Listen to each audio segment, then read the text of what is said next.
Halo guys, hidup di Indonesia tuh nyaman banget ya. Pemandangannya indah, makanannya enak-enak, orangnya ramah-ramah. Tapi ada satu yang bikin gak nyaman. Orang yang kita gaji yang harusnya bikin hidup kita itu jadi lebih nyaman lagi nih di Indonesia. Nih ya, kalau dipikir-pikir sebenarnya kan gaji mereka itu datangnya dari kita ya, dari uang pajak kita buat mereka.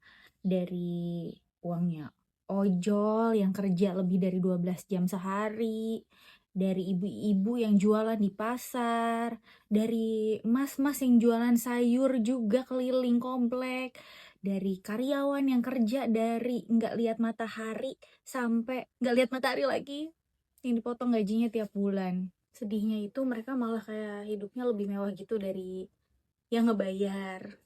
Udah mah kita bayarin, terus kadang ngomong juga suka seenaknya, ya kan? Yang bikin nyakitin gitu ngomongnya. Belum lagi korupsi gitu. Itu kalau dipikir-pikir uang korupsi tuh kalau dibagiin ke semua rakyat gak ada yang miskin.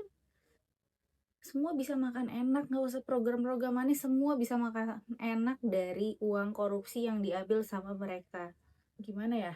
Harusnya tuh kan mereka tuh melayani kita, bukannya malah tot. Jadi orang-orang yang malah pengen dilayanin.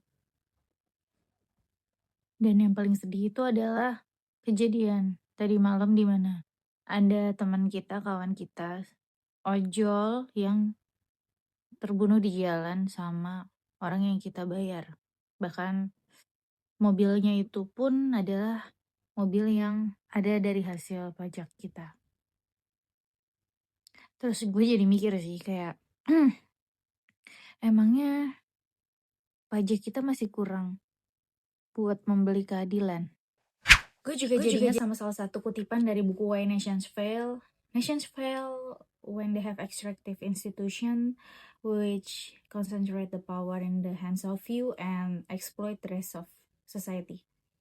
Jadi punya pemerintah tuh yang eksklusif banget gitu dan memeras rakyat pada ujungnya.